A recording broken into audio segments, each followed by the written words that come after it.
small village.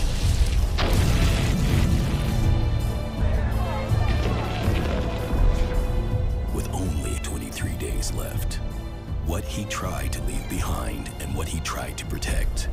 You know what to do.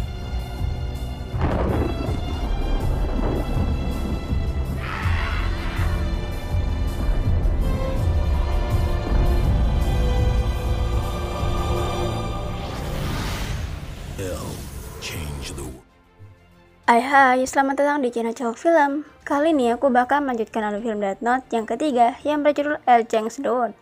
Di film ini bakal berfokus pada si Elle, detektif jenius yang memecahkan teka-teki di sisa umur yang kurang dari 23 hari. Film ini nggak kalah keren dari film Death Note yang pertama dan kedua. So, daripada penasaran, simaklah video ini dengan melek.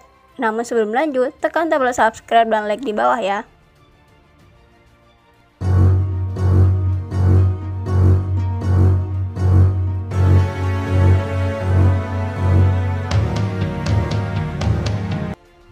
Saya ingatkan kembali, film ini merupakan masih kelanjutan Death Note ke-1 dan kedua, yang menceritakan si Elle dan beberapa tokoh lainnya, dan tentunya film ini merupakan spoiler, dan film pun dimulai.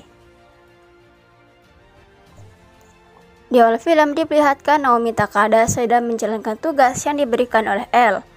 Elle dan Watari pada film ini masih di Amerika sebelum kematian si Lex, dan dia mengatakan akan ke Jepang karena 97% kemungkinan Kira berada di sana karena korban terakhirnya berada di sana. Sim berpindah ke sebuah tempat yang dilanda penyakit mematikan, yaitu di daerah Thailand. Orang-orang di sana sudah terjangkit virus mematikan, namun ada satu anak kecil yang tidak terinfeksi dikarenakan diselamatkan oleh salah satu anggota FBI berinisial F. And say F1, 2. Singkat cerita, Elle sudah berada di Jepang. Saat ini, Elle dan Lex sedang bertarung hebat. Tiba-tiba Watari mengatakan kalau F sudah meninggal. Lalu Elle mengeluarkan buku Death Note milik Misa dan menuliskan namanya sendiri, bahwa ia akan mati dalam waktu 23 hari. Hal ini berjaga-jaga takut Lex mengetahui namanya. Elle mempertaruhkan nyawanya karena kalau menulis namanya di buku Death Note, dia tidak bisa mati dengan siasat Lex. Sim berpindah ke sebuah perusahaan laboratorium milik Profesor Nikaido. Dia sedang mengobrol bersama anaknya bernama Maki. Dan tiba-tiba ada yang datang, yaitu Dr. Kujo. Dan Maki anaknya disuruh keluar karena mereka akan menyelidiki virus yang ada di Thailand tadi. Dan di tempat lain, Elle sedang berduka karena kematian Watari waktu melawan Lex. Dan dia pun membakar semua buku Death Note tersebut. Dan tiba-tiba ada email masuk ke berinisial K. Beralih ke tempat lain, di perusahaan lingkungan hidup yaitu Blue Ship, ada profesor bernama Kagami yang sedang memarahi anggotanya yaitu Matoba. Dia tidak terima dan membunuh Profesor Kagami tersebut. Sim berpindah ke markasnya Elle yang sedang mengerjakan tugas-tugasnya. Dan tiba-tiba ada telepon masuk dari anak kecil yang di awal film tadi. Dia memberitahukan kode yang diberikan anggota FBI berinisial F tadi, dan Elle langsung menerima anak tersebut dan langsung dijemput oleh agen FBI. Dan Elle kemudian membawa ke markasnya. Di tempat lain, si Maki diberikan titipan oleh ayahnya untuk diberikan kepada alamat Watari. Dan tiba-tiba Profesor Nikaido sedang berada di labnya. Seseorang menyerang labnya tersebut. Dia adalah Dr. Kujo. Dia berkhianat dan bekerja sama dengan si Matoba untuk mengambil virus tersebut. Dan mereka mengambil virus itu untuk menyebarkannya ke seluruh dunia agar mengurangi populasi manusia. Dr. Kujo mengancam kalau tidak diberikan virusnya, dia akan membunuh anaknya dan Profesor Nikaido menyuntikkan virus itu ke tangannya sendiri dan dia pun meninggal. Ternyata Maki berada di sana. Dia pun kaget dan pergi menyelamatkan dirinya. Dan Dr. Kujo pun ingat kalau Maki diberi kode alamat oleh ayahnya. Dan dia pun menemukan alamat tersebut dan ternyata anggota K itu adalah Dr. Kujo. Ia pun langsung menelpon Elle.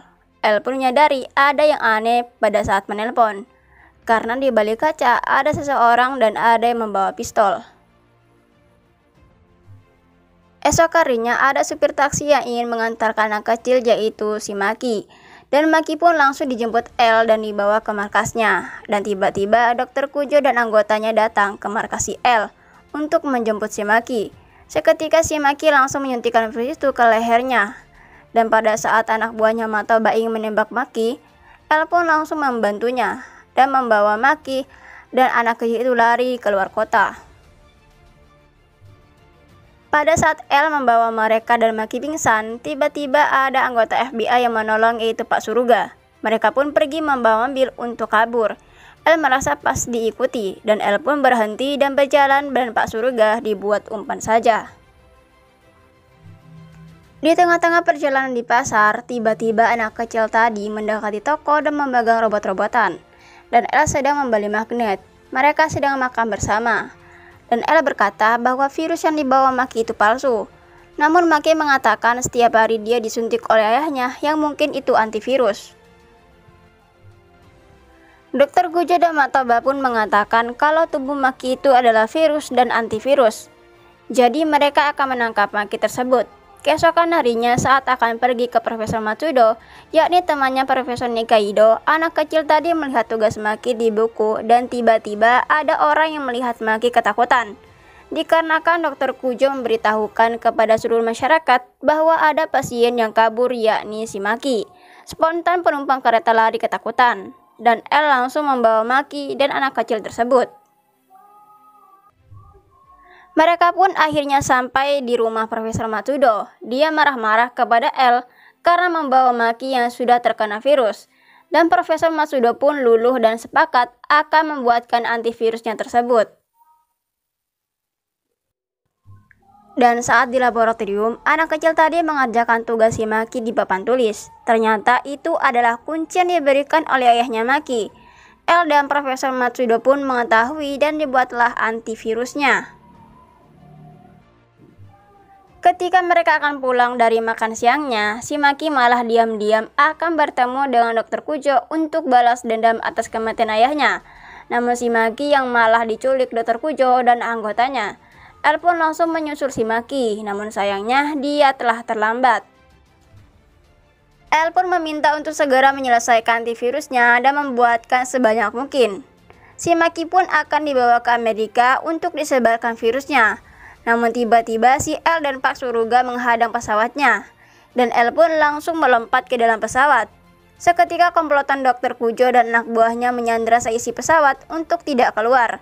Tiba-tiba Matoba tertular oleh virusnya Maki dan memohon kepada Dr. Kujo agar tidak meninggal. Tapi Dr. Kujo tidak memiliki antivirusnya. Seisi pesawat pun tertular oleh virus tersebut dan L pun datang dan bertemu dengan Dr. Kujo.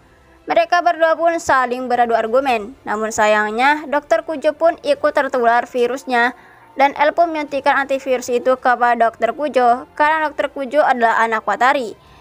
Pada saat Dr. Kujo pingsan, si Maki berniat ingin membunuhnya. Namun L datang untuk menghentikannya.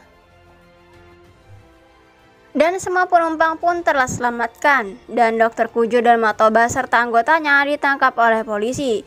Dan di akhir film, L sedang mengantar anak kecil itu ke panti asuhan dan mengatakan kalau L telah memberi nama anak itu Nir dan memberikan robot-robotan waktu itu, dan film pun selesai. Dari film ini ada makna yang terkandung yang dapat kita petik, yaitu belajarlah sebisa mungkin. Kalau gagal, menyerah saja. Toh kalau bisa menyerah, kenapa harus bangkit? Ayo, menyerah saja, jangan semangat. So, terima kasih dan sampai jumpa di film selanjutnya.